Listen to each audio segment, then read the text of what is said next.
Je m'appelle Camille Delcourt. J'ai 42 ans et je dirige l'un des plus grands groupes immobiliers de France. Il y a 6 mois, mon mari a disparu au beau milieu de la nuit. Il n'a laissé derrière lui qu'une enveloppe contenant des papiers de divorce. Mon père m'a dit de ne pas l'attendre. Selon lui, cet homme n'avait jamais été digne de porter le nom de notre famille. Mais j'ai refusé de signer, parce que l'homme que j'aimais n'aurait jamais quitté sa famille sans raison. Puis, 6 mois plus tard, alors que je visitais un de nos chantiers à la périphérie de Lyon, je l'ai vu. Mon mari disparu travaillait là comme simple ouvrier du bâtiment. Et lorsqu'il m'a enfin expliqué pourquoi il était parti cette nuit-là, tout mon monde s'est figé. Les gens pensent souvent que l'argent résout tous les problèmes. Dans mon cas, il les a seulement rendus plus compliqués. Je suis née dans une famille extrêmement influente. Mon père avait bâti l'un des plus puissants groupes immobiliers du pays. À 35 ans, j'occupais déjà une place centrale dans l'entreprise familiale. Les magazines économiques parlaient de moi comme d'une femme d'affaires milliardaire, un symbole de réussite à la française. Pourtant, rien de tout cela n'avait autant de valeur à mes yeux que ma famille. Mon mari, Alexandre, venait d'un univers totalement différent du mien. Il n'était pas riche. Il ne venait pas d'un milieu prestigieux. La première fois que mon père l'a rencontré, il a observé sa veste usée et ses chaussures modestes avant de me murmurer plus tard, « Les hommes comme lui n'ont pas leur place parmi nous. » Mais Alexandre ne s'est jamais soucié du statut social. Il était gentil, calme, honnête. Le genre d'homme qui réparait lui-même une fuite dans la cuisine au lieu d'appeler un artisan. Le genre d'homme qui retenait les petits détails sur les gens. Le genre de père capable de faire rire notre fille même dans les journées les plus difficiles. C'est précisément pour cela que je l'aimais. Nous étions mariés depuis 7 ans. Notre fille, Éléonore, venait d'avoir 5 ans. Vue de l'extérieur, notre vie semblait parfaite. Pourtant, à l'intérieur de la grande demeure familiale près du parc de la Tête d'Or, la tension était permanente. Mon père n'avait jamais accepté Alexandre. Il ne disait jamais les choses directement devant lui, mais son regard suffisait. Chaque dîner de famille ressemblait à une bataille silencieuse. Un soir, après qu'Alexandre soit monté coucher Éléonore, mon père s'est penché vers moi avec un air froid. « Tu as encore le temps de corriger cette erreur », a-t-il dit calmement. Je l'ai regardé sans comprendre. Quelle erreur? Mon mariage? Il a hoché la tête lentement. Tu devrais épouser quelqu'un capable de renforcer notre empire. Le fils de mon associé serait parfait pour toi. J'avais du mal à croire ce que j'entendais. Papa, je suis déjà mariée. Il a pris une gorgée de vin avant de répondre, cela peut changer. J'ai murmuré, j'aime Alexandre. Mon père s'est alors adossé à sa chaise. L'amour ne construit pas les empires, a-t-il répondu froidement. Je n'ai rien ajouté ce soir-là, mais je n'ai jamais oublié cette phrase. Malgré tout, la vie continuait. Alexandre et moi essayions d'ignorer les tensions autant que possible. Nous nous concentrions sur notre fille, notre maison, nos moments simples. Jusqu'à cette nuit où tout a basculé. Il pleuvait ce soir-là. Je suis rentrée tard après une réunion interminable avec des investisseurs parisiens. La maison était étrangement silencieuse. D'habitude, Éléonore courait vers moi dès que j'ouvrais la porte. Mais cette fois, il n'y avait que le silence. Alexandre, ai-je appelé? Aucune réponse. Je suis entrée dans le salon et j'ai vu une enveloppe blanche posée sur la table basse. Mon nom était écrit dessus. Mes mains sont devenues glacées lorsque je l'ai ouverte. À l'intérieur se trouvaient des papiers de divorce déjà signés par Alexandre. Mon cœur s'est mis à battre violemment. Cela ne pouvait pas être réel. J'ai fouillé toute la maison. Ses vêtements avaient disparu. Son téléphone était éteint. Même la petite valise rose d'Éléonore n'était plus là. Ma fille avait disparu aussi. Pendant quelques secondes, je n'ai plus réussi à respirer. J'ai appelé Alexandre encore et encore. Rien. J'ai contacté ses amis. Personne ne savait où il était. Toute la nuit s'est transformée en cauchemar. Au petit matin, mon père est arrivé à la maison. Je ne me souviens même pas l'avoir appelé.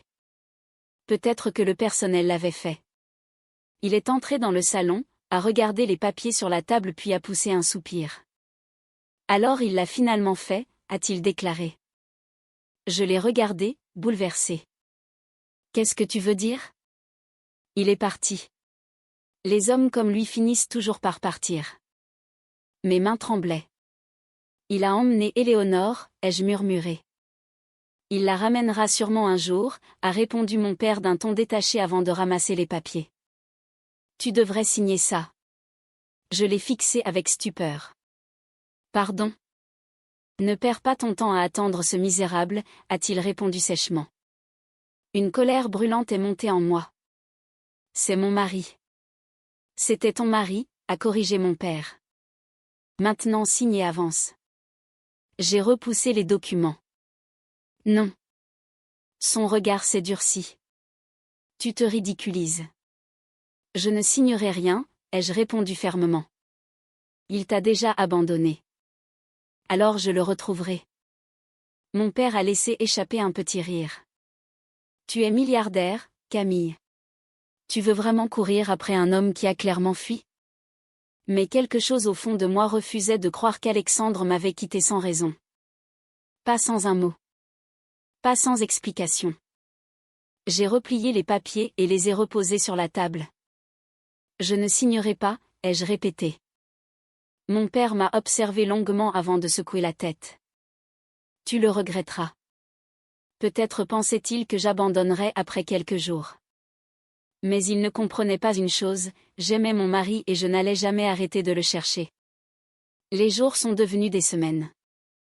Les semaines sont devenues des mois. 6 mois entiers sans message, sans appel, sans la moindre trace. Jusqu'au jour où je me suis rendue sur l'un de nos plus grands chantiers immobiliers, à l'extérieur de Lyon, et où mon monde s'est arrêté. Cette visite devait être ordinaire. Le projet représentait des millions d'euros d'investissement. Le directeur du chantier marchait à côté de moi pendant qu'il m'expliquait l'avancement des travaux. Des camions entraient et sortaient du site. Les machines faisaient trembler le sol. Je portais un tailleur sombre et un casque blanc de sécurité. Nous avons pris de l'avance sur le calendrier, Madame Delcourt, disait fièrement le responsable. Je hochais la tête sans vraiment écouter. Même après 6 mois, une partie de moi cherchait encore Alexandre dans chaque foule, dans chaque rue, sur chaque visage inconnu.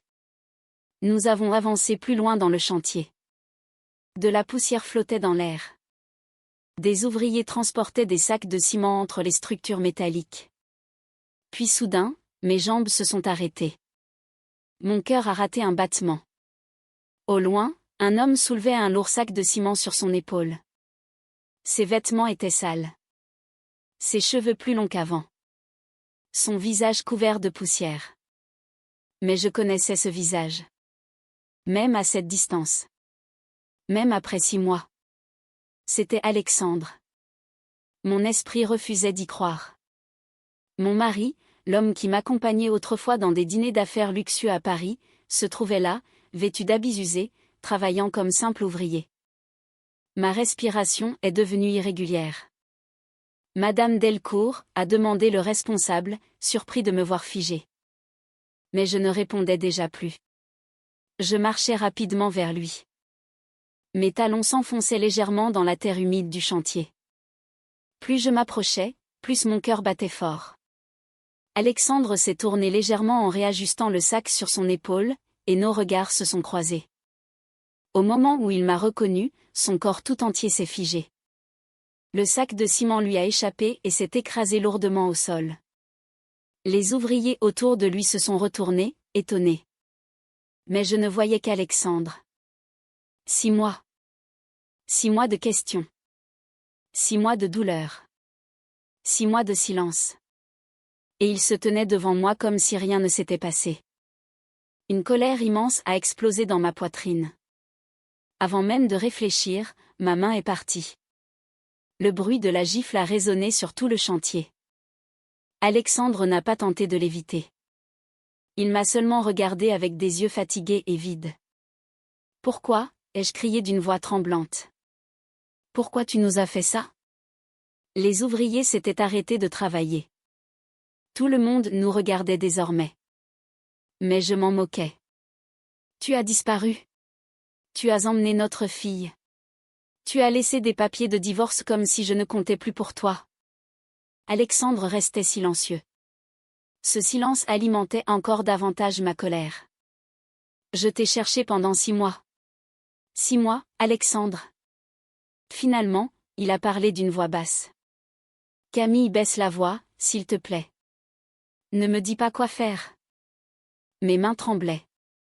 Tu crois pouvoir disparaître de nos vies et réapparaître ici comme si de rien n'était? Il a baissé les yeux un instant avant de relever la tête.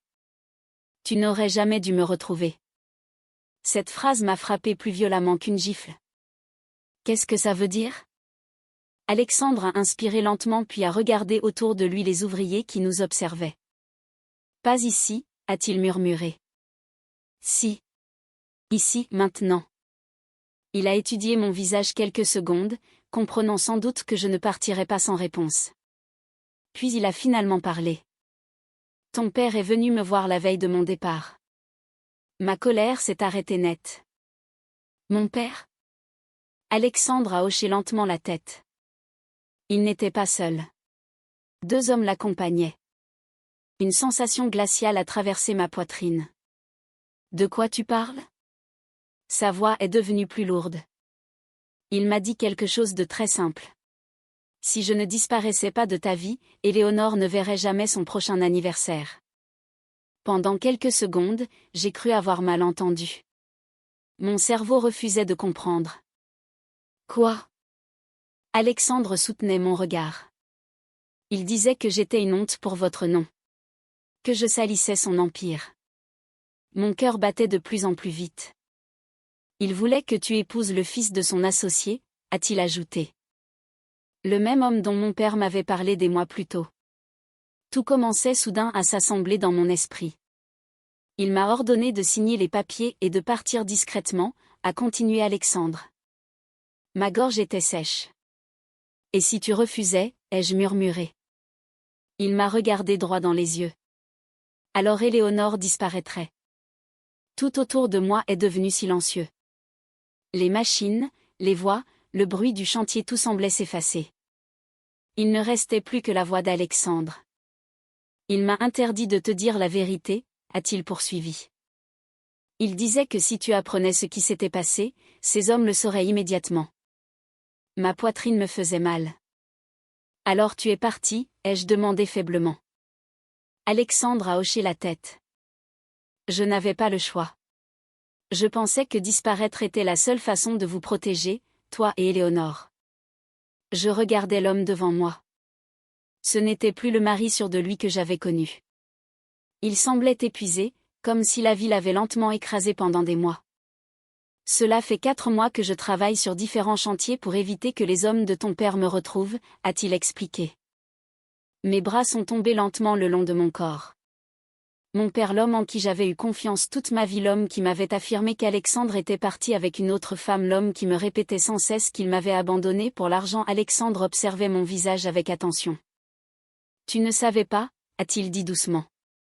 J'ai secoué lentement la tête. Non, je ne savais pas. Et à cet instant, la vérité m'a frappé avec une telle violence que j'ai eu l'impression d'étouffer. Pendant plusieurs secondes, je suis resté immobile à regarder Alexandre. Ses vêtements couverts de poussière. Ses mains abîmées. Son visage fatigué. 6 mois à vivre ainsi. Non pas par choix, mais parce que mon propre père l'y avait forcé. Je croyais que tu ne m'aimais plus, ai-je murmuré. Alexandre a immédiatement secoué la tête. Camille, je n'ai jamais cessé de t'aimer. Je suis parti parce que je pensais que c'était la seule façon de vous protéger. Les larmes ont rempli mes yeux. Où est Éléonore, ai-je demandé rapidement. Son expression s'est adoucie. Elle est en sécurité.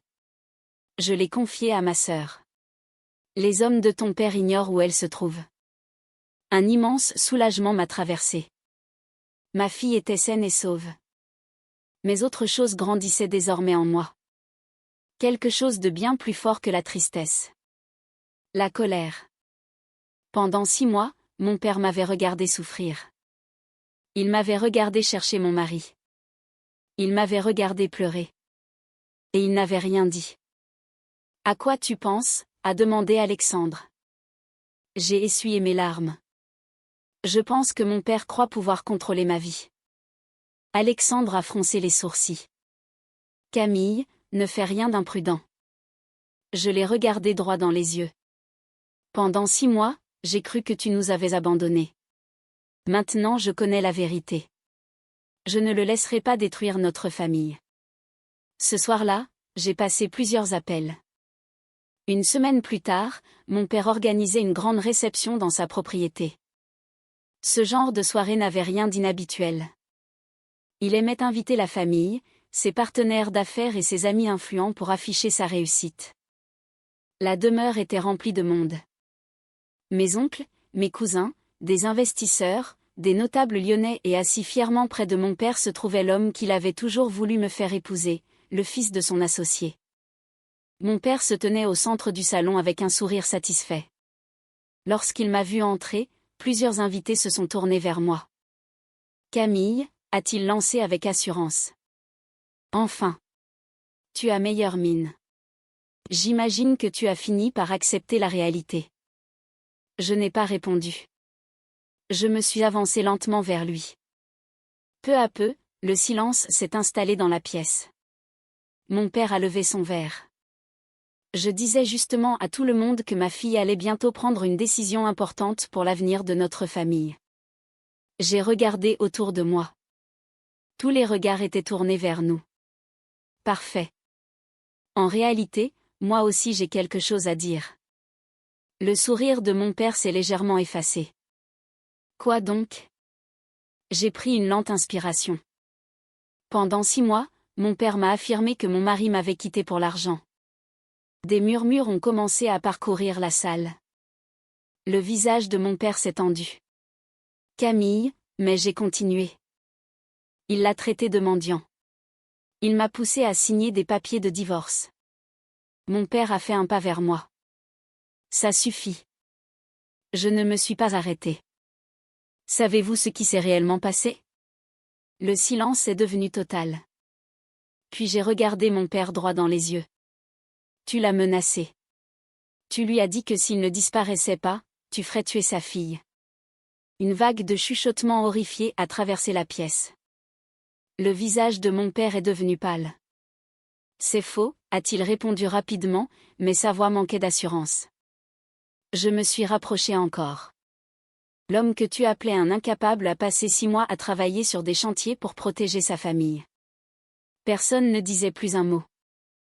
Les amis de mon père le regardaient avec stupeur. Son associé baissait lentement son verre. Tu as détruit mon mariage.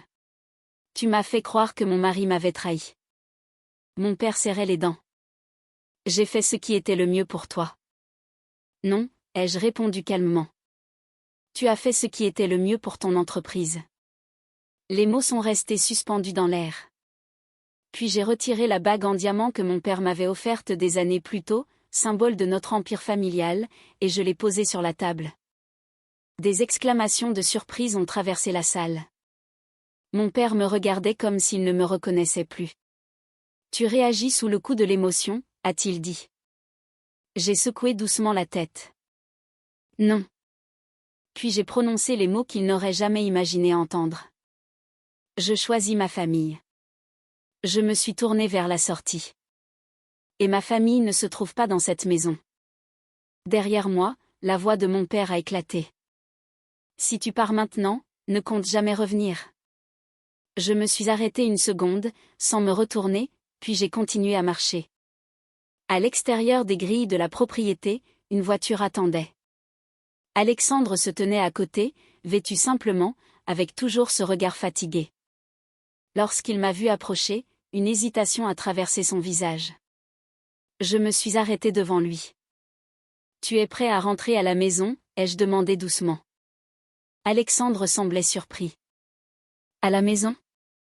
J'ai esquissé un léger sourire. Peu importe l'endroit tant qu'on y va ensemble. Pendant un instant, il n'a rien dit. Puis il a hoché la tête.